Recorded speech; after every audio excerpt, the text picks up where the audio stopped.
Student, मैं ओमवीर सिंह आपका triple C family में स्वागत करते हैं और मैं फिर आपके बीच में आया हूं। और आज एक विशेष इसी में जो चैप्टर हम लोग अध्याय 2 पढ़ रहे थे, इसमें एक टॉपिक है सूचक, जिसकी अंग्रेजी होती है इंडिकेटर के बारे में आज हम लोग पढ़ेंगे।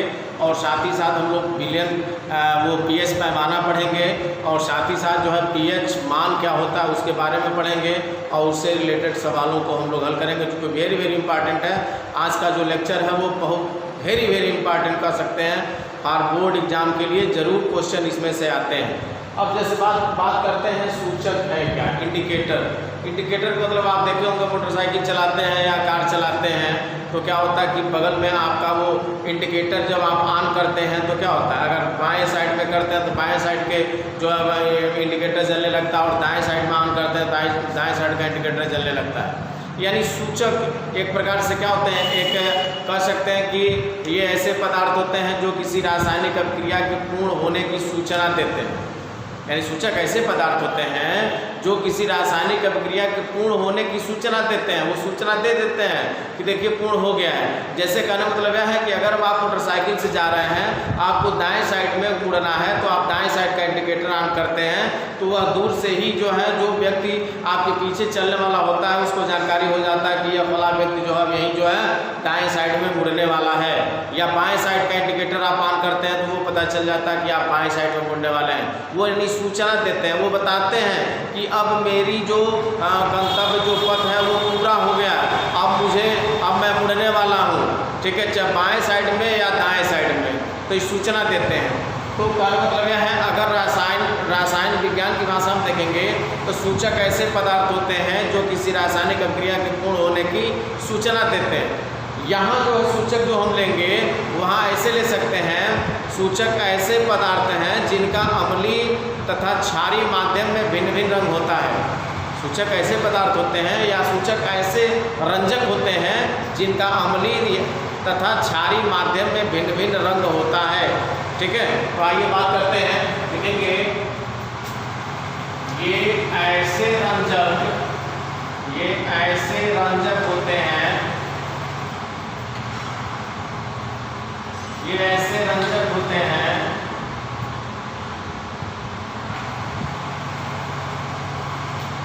जिनका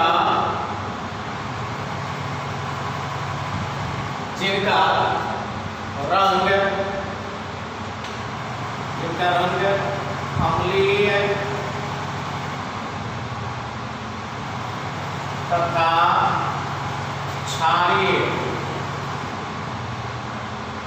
तथा क्षारीय माध्यम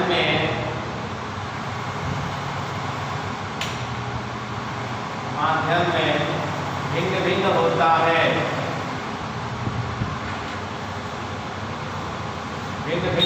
है,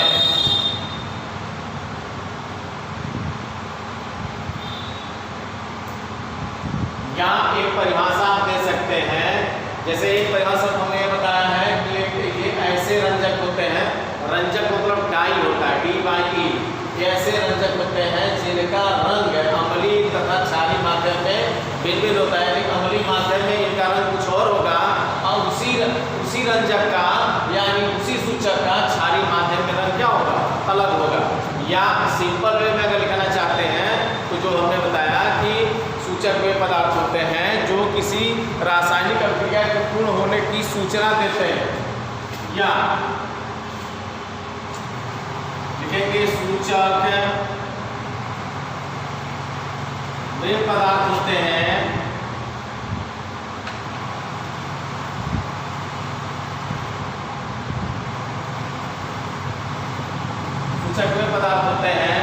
जो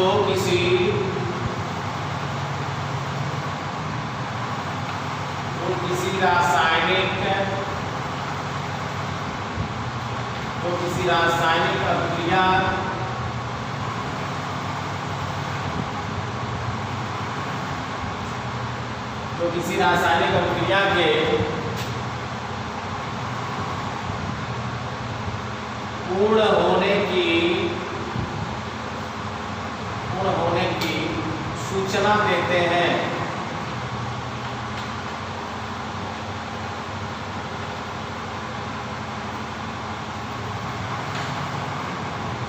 तो ये दो परिभाषा आपके सामने स्क्रीन पर है। ये पहला है कि ये ऐसे रंजक होते हैं जिनका रंग अम्लीय तथा क्षारीय माध्यम में भिन्न होता है।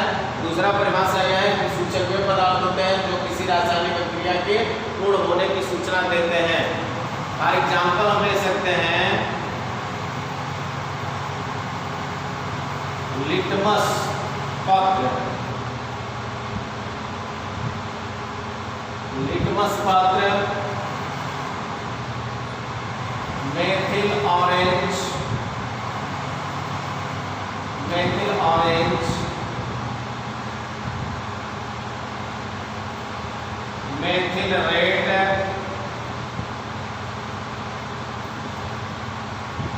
मेथिल रेड, फिनाल्फथेलीन, फिनाल्फथेलीन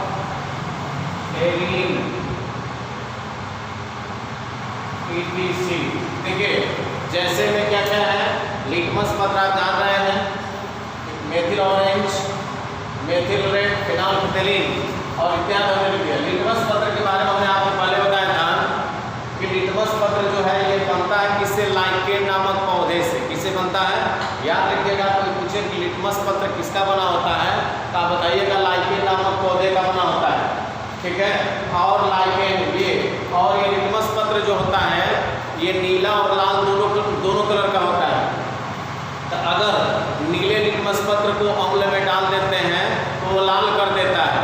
तो पहला मतलब ये सूचना देता है कि देखिए जो ही नीले लिटमस पत्र को हम अम्ल में डालते हैं तो वो लाल रंग का हो जाता है। इसका मतलब वो सूचना दे रहा है, इंडिकेट कर रहा है कि देखो भाई यही अम्ल है।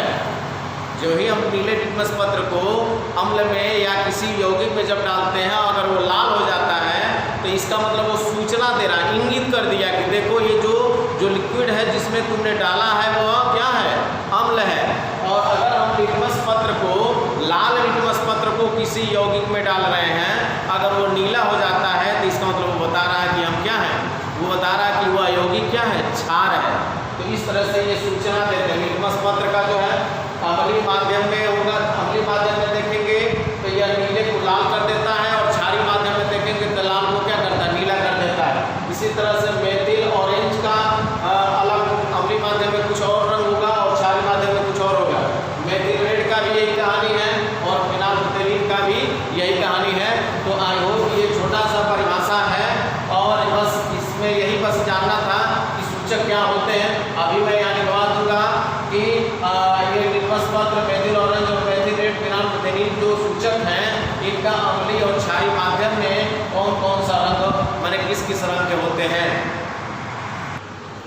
आगे देखते हैं। और सूचक जो कि अभी मैं बताया हूँ, सूचक ऐसे रंजक होते हैं जिनका अम्लीय तथा क्षारीय माध्यम में उनका रंग क्या होता है, भिन्न भिन्न होता है। अम्लीय माध्यम में वो अलग रंग के दिखाई देंगे और क्षारीय माध्यम में अलग रंग के दिखाई देंगे। जैसे हमने लिटमस पत्र के बारे में बताया था कि अगर लिटमस पत्र को, अगर नीले लिटमस पत्र को अगर हम अम्ल में रखेंगे तो वह लाल हो जाता है और अगर लाल लिटमस पत्र को क्षार में रखेंगे तो वह नीला हो जाता है। यानी अलग अलग जब माध्यम होगा तो उनका रंग भी क्या होगा, भिन्न भिन्न हो जाएगा।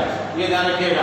अब कुछ सूचकों का नाम हमने लिख दिया है और वो बताए हैं कि अम्लीय और क्षारीय माध्यम में किस किस रंग के होते हैं। जैसे मेथिल ऑरेंज की बात करें तो अम्लीय माध्यम में इसका रंग क्या होता है, लाल होता है। लेकिन यही मेथिल ऑरेंज जब क्षारीय माध्यम में जाता है तो किस रंग का हो जाता है, पीले रंग का हो जाता है। इसी प्रकार मेथिल रेड की बात करें तो अम्लीय माध्यम में जब रहेगा तो लाल रंग का दिखाई देगा।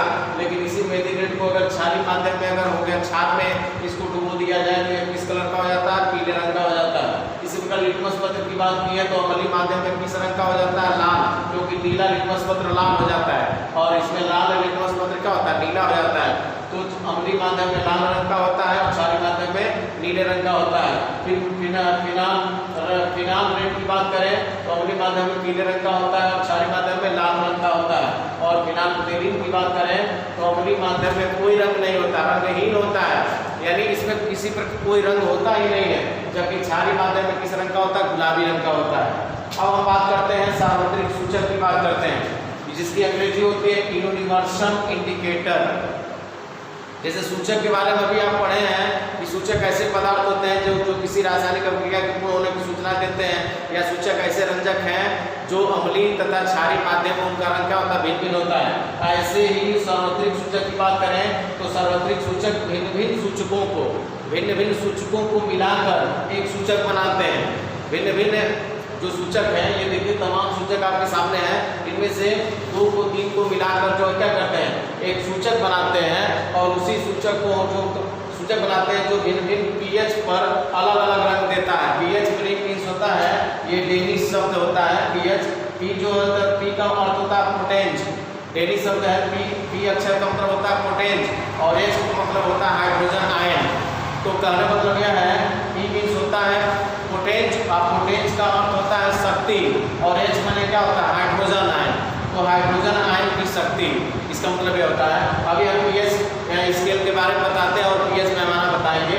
तो पहले परिमाण ये समझ लीजिए, सार्वत्रिक सूचक भिन्न भिन्न सूचकों को मिलाकर एक सूचक बनाते हैं जो भिन्न भिन्न पीएच पर अलग अलग रंग देता है।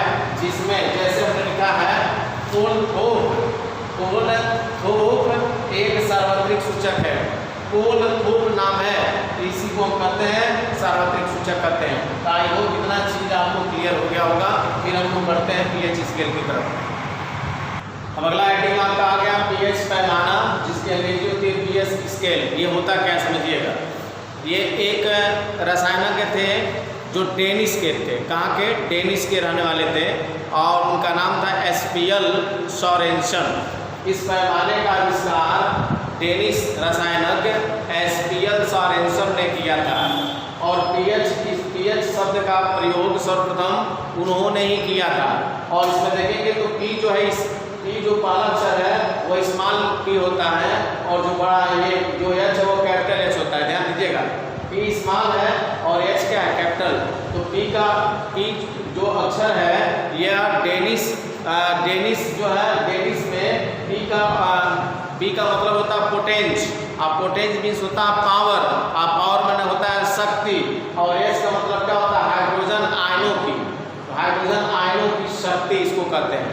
यानी पीएच का मतलब क्या होता है, हाइड्रोजन आयनों की शक्ति। तो सबसे पहले ध्यान रखिएगा, पीएच पैमाना या पीएच स्केल का सर्वप्रथम प्रयोग किसने किया था, तो आप कहेंगे डेनिश रसायनज्ञ एसपीएल सोरेनसन ने। मैं यहाँ लिख दे रहा हूँ, पीएच इस पैमाने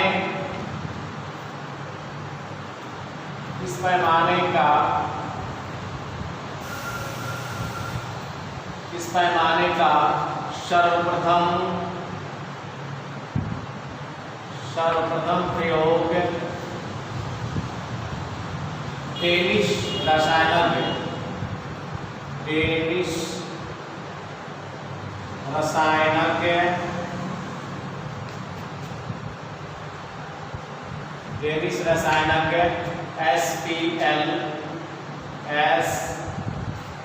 एसपीएल सोरेनसन ने किया था।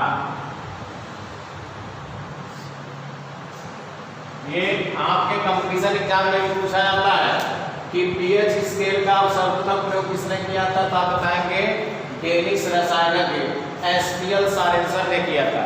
ये डेनिश रसायनज्ञ है।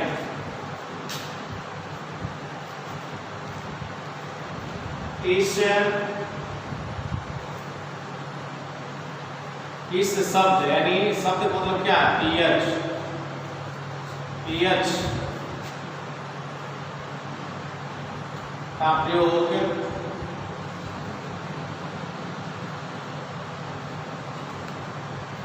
देखेंगे। इस शब्द का प्रयोग हाइड्रोजन आयनों की सांद्रता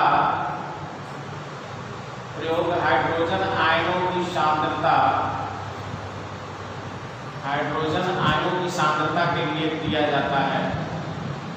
आयनों की सांद्रता के लिए किया गया, सांद्रता के लिए किया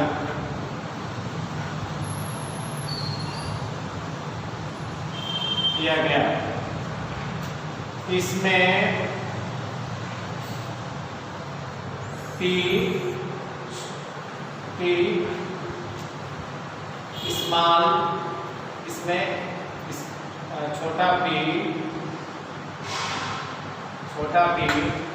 डेनिश, इसमें छोटा p डेनिश अक्षर, इसमें छोटा p डेनिश में डेनिश रासायनिक एसपीएल साइलेंसर ने किया था। इस शब्द पीएच का प्रयोग हाइड्रोजन आयनों की सांद्रता के लिए किया जाता है। इसमें छोटा p डेनिश अक्षर,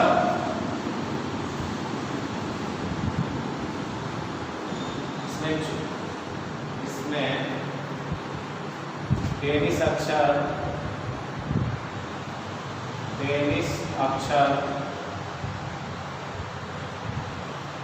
छोटा p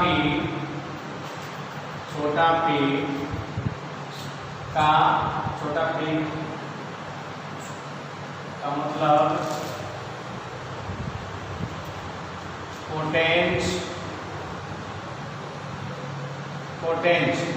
p, इसमें डेनिश अक्षर छोटा p का मतलब पोटेंस मतलब होता है पुस्तक में शक्ति। पोटेंस मीन्स होता है शक्ति, अर्थात तथा कैपिटल H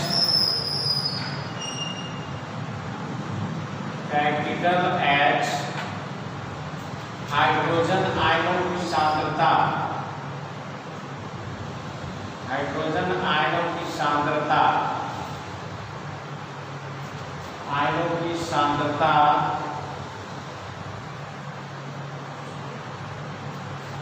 सांद्रता होता है। ये याद रखेंगे कि इसमें डेनिश अक्षर, ये जो छोटा p है, इसका मतलब क्या होता है पोटेंस, और पोटेंस का मतलब होता है शक्ति यानी पावर, तथा कैपिटल H हाइड्रोजन आयनों की सांद्रता होता है। अर्थात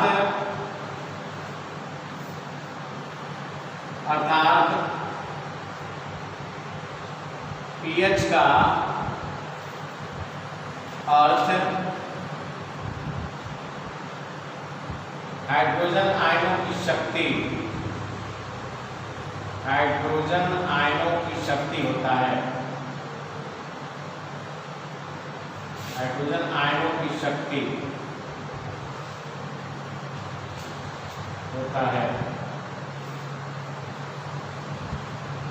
तो चलिए एक बार और रिपीट कर दे रहे हैं। इस पैमाने का सर्वप्रथम प्रयोग डेनिश रासायनिक एसपीएल साइलेंसर ने किया था, और इस शब्द यानी पीएच का प्रयोग हाइड्रोजन आयनों की सांद्रता के लिए किया जाता है।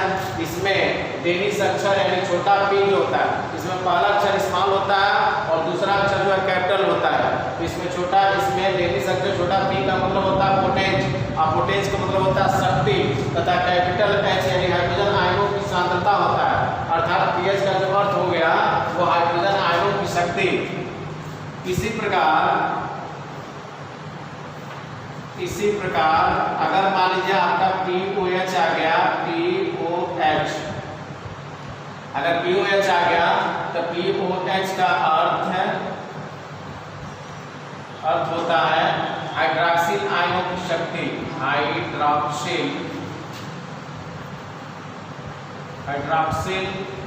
आयनों की शक्ति, हाइड्रॉक्सिल आयनों की शक्ति।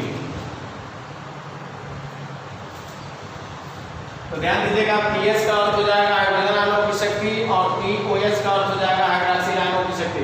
इसमें देखिए होता क्या है, ये जो पीएच पैमाना की बात करें तो इसमें 14 खाने होते हैं। ध्यान दीजिएगा, ये देखिए ये पैमाना मैं बना दे रहा हूँ, और इसमें देखेंगे तो 14 खाने होते हैं। ये बड़ा सा एक पैमाना हम बना रहे हैं, ये स्केल हो गया। और यहाँ देखेंगे तो ये यहाँ मैं आधेयात कर दे रहा हूँ। अब इसमें क्या होगा, यहाँ जो आधेयात पर अगर थोड़ा सा और आगे बढ़ाते हैं, ये आधेयात करते हैं, यहाँ पर आप लिखेंगे उदासीन पॉइंट। क्या लिखेंगे? उदासीन बिंदु, उदासीन। और यहाँ लिखेंगे अम्लीय अम्लीय, पीएच मान। इधर लिखेंगे क्षारीय, पीएच मान। अब देखेंगे क्या होता है इसमें देखिए 7 बीच में, यहाँ 7 लिखेंगे और 7 से इधर यानी 0 से स्टार्ट होगा। ये जो पार्ट होगा ये 0 हो गया, फिर ये 1 हो गया, फिर ये 2 हो गया, फिर ये 3 हो गया, फिर ये 4 हो गया, फिर ये 5 हो गया, फिर ये 6 हो गया। इस तरह से देखिए कि 7 भाग हो गया। 0 से स्टार्ट करेंगे, 0 1 2 3 4 5 6 फिर 7। फिर इधर क्या करेंगे 8 लिखेंगे, फिर 9 लिखेंगे, फिर 10 लिखेंगे, फिर 11 लिखेंगे, फिर 12 लिखेंगे, फिर 13 लिखेंगे और लास्ट में क्या होगा 14। तो देखेंगे ये इस स्केल में कुल कितने खाने होते हैं, तो देखेंगे 0 से लेके 14, टोटल ये 14 भागों में बटा होता है। अब देखेंगे यहाँ जो होता है, जो 7 पॉइंट होता है, इसको उदासीन भाग बोला जाता है, ये उदासीन भाग हो जाता है। और इधर के अगर मान लीजिए आपसे कोई पूछे किसी विलयन का पीएच मान 6 आ गया, तो इसका मतलब वो विलयन की प्रकृति कैसी होगी, तो आप बताएंगे अम्लीय होगी। क्या होगी? अम्लीय। अगर हमने कोई पूछ दिया कि बताइए किसी विलयन का पीएच मान 1 है, तो उस विलयन की प्रकृति क्या होगी, उसकी विलयन की नेचर क्या होगा, आप बताएंगे अम्लीय होगा। क्या होगा? अगर आपसे पूछा जाए कि किसी विलयन का पीएच मान 7 है, तो उस विलयन की प्रकृति क्या होगी, तो आप बताएंगे उस विलयन का प्रकृति क्या होगा, उदासीन होगा। अगर आपसे पूछा जाए किसी विलयन का पीएच मान 8 है, तो देखेंगे 7 के आगे 7 से थोड़ा सा भी अधिक हो जाएगा तो वो कौन सा माध्यम हो जाएगा, क्षारीय। और 7 से थोड़ा सा कम हुआ तो कौन सा माध्यम होगा, अम्लीय। और अगर 7 एग्जैक्ट आ गया तो वो कौन सा माध्यम होगा, उदासीन। तो ध्यान दीजिएगा, यहाँ मैं लिख दे रहा हूं यदि पीएच मान 7 है तो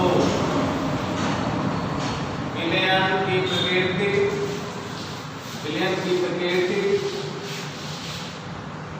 की प्रकृति क्या होगी, उदासीन। विलयन की प्रकृति उदासीन होगी। सेकेंड पार्ट, यदि pH इज लेस देन 7, अगर pH का मान 7 से कम है तो विलयन की प्रकृति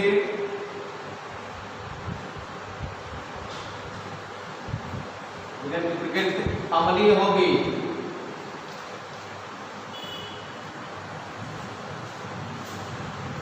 और यदि तीसरा कंडीशन है, यदि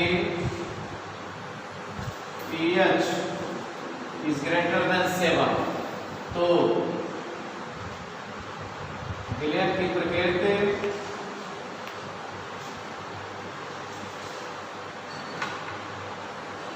क्षारीय होगी।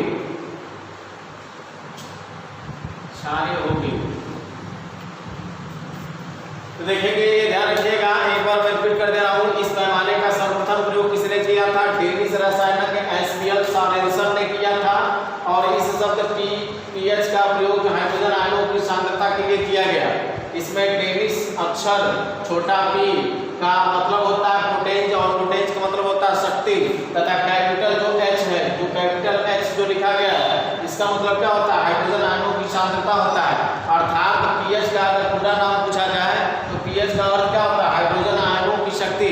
अगर POH की बात किया जाएगा क्या होगा, ये H था तो हाइड्रोजन आयनों की शक्ति, यह OH क्या होगा, हाइड्रोक्सिल आयनों की शक्ति। ठीक है। और इस तरह से सारेनसन ने क्या किया, एक पैमाना बनाया और इस पैमाने पर 0 से लेकर कितने अंक रखे, 14 अंक रखे। और 14 में से क्या किया, 7 से इसको डिवाइड कर दिया। 7 से इधर वाले भाग को अम्लीय माध्यम बोला गया और 7 से उधर यानी 14 तक के जो मान अगर पीएच मान आते हैं तो उसको हम क्या कहते हैं, क्षारीय माध्यम। और अगर भी 7 आता है तो क्या होगा, हमने यहाँ पॉइंट वाइज लिख दिया। यदि पीएच मान 7 है, याद रखिएगा, अगर पीएच मान आपने निकाला और 7 आया तो कोई पूछे विलयन की प्रकृति क्या होगी तो आप बताएंगे विलयन की प्रकृति क्या होगी, उदासीन होगी। अगर pH का मान 7 से कम हो गया, 7 से कम का मतलब 1 आ जाए, 2 आ जाए, 0 आ जाए, 3 आ जाए, 4 आ जाए, 5 आए, 6 आए, 6.5 आए, तो आप बताइएगा विलयन की प्रकृति क्या होगी, अम्लीय होगी।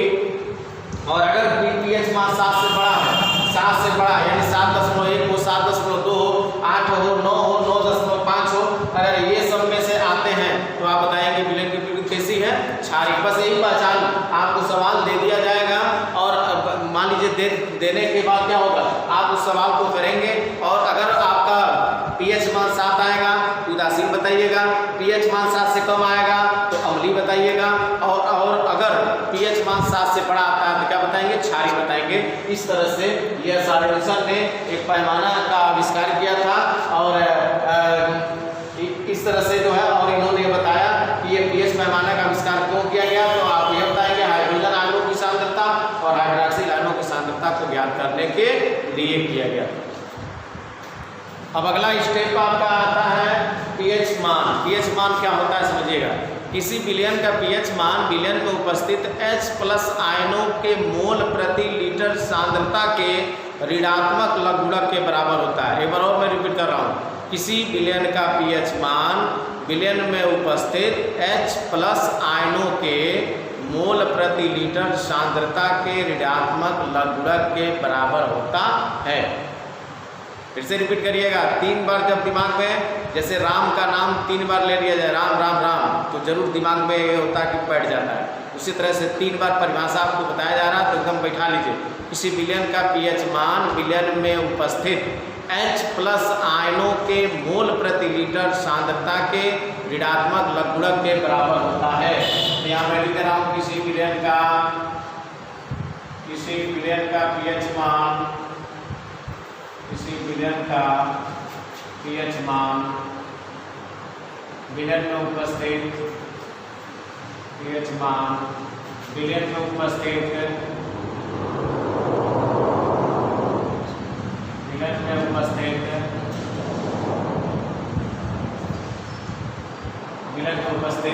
H+ आयनों के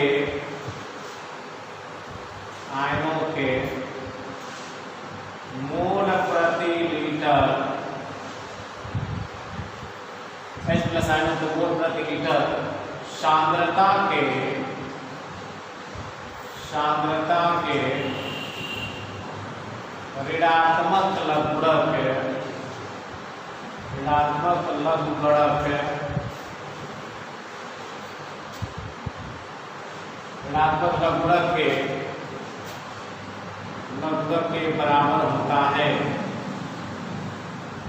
बराबर होता है। ये परिभाषा आपका इम्पॉर्टेंट है, IMP डालेंगे क्योंकि ये परिभाषा जब याद रहेगा तभी आप सवालों को कर पाएंगे। और एक सवाल इससे रिलेटेड एकदम पक्का बोर्ड में आता है, आप किसी साल का बोर्ड पेपर उठा के देखेंगे एक सवाल आपको मिलेगा। यानी सूत्र क्या निकल कर आता है, pH मान बराबर माइनस लाग, यहाँ लिखेंगे H+ आयनों की सांद्रता। यानी सूत्र आपका क्या होता है, pH मान बराबर माइनस लाग H+। अब आप कहेंगे कि परिभाषा कुछ और लिखा गया है और यहाँ सूत्र कुछ और आ रहा है, तो समझिए किसी विलयन का pH मान विलयन में उपस्थित H+ आयनों के मोल प्रति लीटर सांद्रता। तो H+ आयनों का ये जब सांद्रता को बड़े कोष्ठक में H+ आयनों की सांद्रता की बात किया ना, तो H+ को जब बड़े कोष्ठक में लिख देते हैं तो वह क्या हो जाता है, सांद्रता कहलाता है। सांद्रता के ऋणात्मक देखिए ऋण लगा, ऋणात्मक लघुगणक देखिए लाग लगा, ऋणात्मक लघुगणक के बराबर होता है।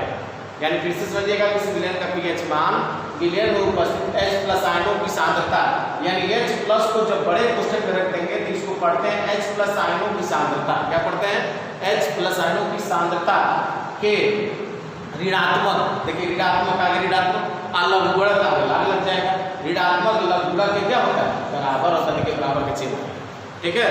और इस तरह से आप इसको ऐसे भी लिख सकते हैं कि pH मान बराबर, इसको माइनस को अगर आप हटाना चाहते हैं तो आप ऐसे लिख सकते हैं कि 1/H+। क्या लिख सकते हैं 1/h प्लस, वो कैसे होता है ये भी समझ लीजिएगा आप। एक पैमाना एक सूत्र पढ़े होंगे कि log m/n का सूत्र हमने आपको बताया था कि log m/n होता है, क्या होता है log m minus log n, log m minus क्या log n। तो इसी सूत्र का इस्तेमाल करिए। अगर इसको हम उठा के यहाँ रखते हैं और log 1/, लिखेंगे बड़े कोष्ठक में h प्लस, अब ये सूत्र लगाते हैं तो m की जगह क्या है 1 और n की जगह क्या है h प्लस, तो सूत्र क्या होगा log m, तो लिखेंगे log m का मतलब log 1 माइनस, और n की जगह n है तो फिर माइनस log n होता है, तो माइनस और n की जगह h प्लस, तो यहाँ लिख देंगे log बड़े कोष्ठक में h प्लस, और याद रखिएगा log 1 का मान जो होता है वो क्या होता है 0, ये 0 हो गया और माइनस क्या मिला log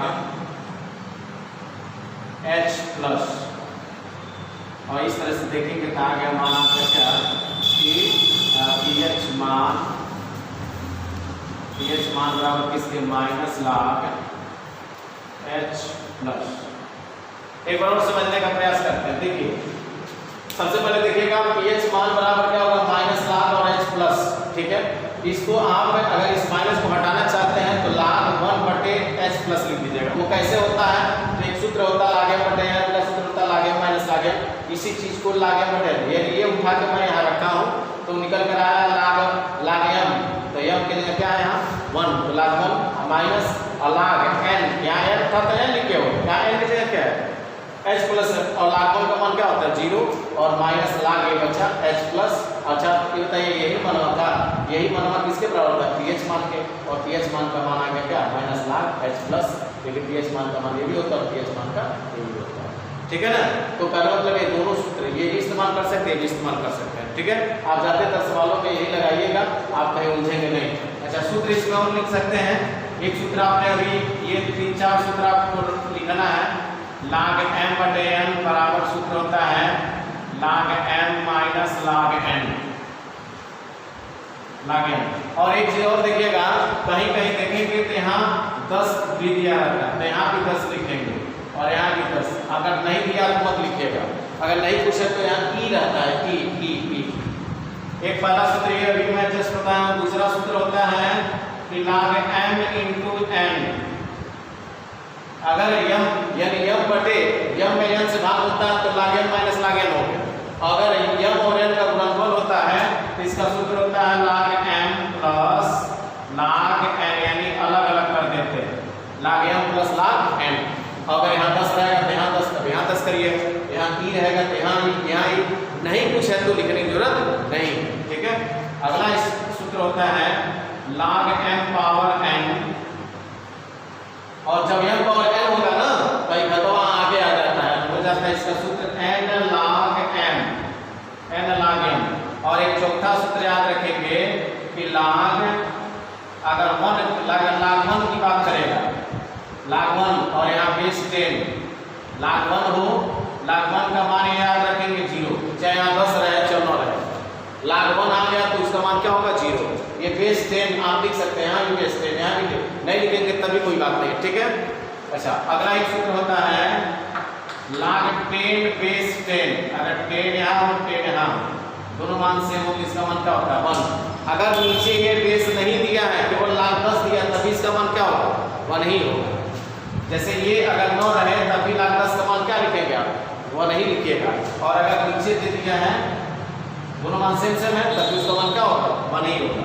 और छठवां सूत्र एक होता है log 2 बेस 10 का मान होता है 0.3010, और सातवां सूत्र होता है log 3 बेस 10 का मान होता है 0.4771।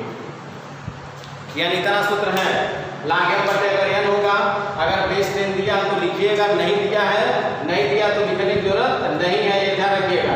अगर दिया है तो जरूर लिखिएगा, नहीं दिया तो ऐसे हो जाएगा log m बटे n है तो log m माइनस नीचे वाला log m हो गया, ठीक। अगर बेस 10 दिया है तो बेस 10 लिखिएगा ऐसे, तो यहाँ भी लिख दीजिएगा, तो यहाँ भी लिख दीजिएगा, नहीं दिया तो मत लिखिएगा। फिर यहाँ देखिए log m into n है, जब m और n का गुणनफल होगा तो log m यानी पहला वाला मान धन और log नहीं दूसरा वाला मान, ठीक है। अगर log m और n होगा तो जो घटाव वर्ग आगे आ जाता है, n log m हो जाता है। और log 1 की बात किया जाए, जब भी log 1 यहाँ दिखाई देगा उसका मान क्या होगा 0, और log 10 बेस 10 का मान क्या होगा 1, और log 2 बेस 10 का मान क्या होगा 0.3010, और log 3 बेस 10 का मान क्या होगा 0.4771 होता है, ठीक है। तो ये देखिएगा, इतना आपको ये परिभाषा आपको याद कर लेना है। किसी विलयन का पीएच मान विलयन में उपस्थित H प्लस आयनों के मोल प्रति लीटर सांद्रता के ऋणात्मक लघुगणक के बराबर होता है। पीएच मान बराबर ये H प्लस आयनों की सांद्रता है, और आगे माइनस लगा और साथ ही साथ क्या लगा लाग लगा, और इसी सूत्र का आप ऐसे लिख सकते हैं, और हमने बताया कैसे क्यों इस तरह से लिखते हैं। और ये तमाम ये सूत्र हैं, इन सूत्रों को आप एकदम कंठस्थ कर लीजिए। बहुत ही आसान तरीके से सवालों को आपको बताया जाएगा, और कहीं से भी आपको कंफ्यूजन नहीं होगा, और आपके अच्छे नंबर उठेंगे, ठीक है। तो ये याद रखेंगे, और साथ ही साथ एक सूत्र और मैं यहाँ लिखवा दे रहा हूँ, उसको भी आप लिख लेंगे। देखेंगे H plus into OH minus, इन दोनों का जो गुणनफल होता है वो 10 की पावर माइनस 14 के बराबर है। एक सूत्र ये भी, अगर H प्लस आयनों की सांद्रता और OH माइनस आयनों की सांद्रताओं का जो गुणनफल है वो किसके बराबर होता है 10 की पावर माइनस 14 के। और इसी तरह से देखेगा, अगर PH प्लस POH, इन दोनों का योग कितना होता है 14। तो ये दोनों सूत्र आप एकदम रट जाएंगे, इन्हीं पर हम सवाल आपको बताएंगे। ये दो सूत्र क्या क्या है, ये H प्लस जब बड़े कोष्टक में लिख दिया जाएगा तो आप कहेंगे इसको क्या पढ़ेंगे, तब बड़े कोष्टक नहीं, ऐसे नहीं पढ़ेंगे कि H प्लस बढ़न कोष्टक में, ना ऐसे नहीं पढ़ना। H प्लस आयनों की सांद्रता, क्या पढ़ेंगे H प्लस आयनों की सांद्रता, भाई बड़का कोष्टक का मतलब होता है सांद्रता, और OH माइनस आयनों की, यानी OH माइनस आयन मतलब हाइड्रॉक्सिल आयनों की क्या सांद्रता, तो H प्लस आयनों की सांद्रता गुणे हाइड्रॉक्सिल आयनों की सांद्रता, इन दोनों का गुणनफल किसके बराबर होता है 10 की पावर माइनस 14 के। और PH प्लस POH, इन दोनों का योग किसके बराबर होता है 14 के होता है, ये याद रखेंगे। ये H प्लस आयनों की सांद्रता इंटू OH माइनस आयनों की सांद्रता, इन दोनों का गुणनफल किसके बराबर होता है 10 की पावर माइनस 14 के। और PH मान और POH मान, इन दोनों का जो योगफल होता है किसके बराबर होता है 14 पे होता है, ठीक है। अब इतना चीज आपको अगर क्लियर कर लिए हैं तो कल आपको जब सवाल बताया जाएगा तो एकदम धड़ल्ले से आप करेंगे, कहीं आपको इपट नहीं होगा। तो आज का जो लेक्चर है बहुत ही शानदार है, इसको आप जरूर जो है पूरा लास्ट तक, आपको हमें विश्वास है कि लास्ट तक आप देखेंगे। और साथ ही साथ कि अगर आपको पसंद आए तो लाइक ज़रूर कर दीजिएगा, शेयर कर दीजिएगा, कमेंट्स कर दीजिएगा, और अगर चैनल सब्सक्राइब नहीं किया तो चैनल को सब्सक्राइब भी कर दीजिएगा। मिलते हैं नेक्स्ट वीडियो में। Okay, thank you.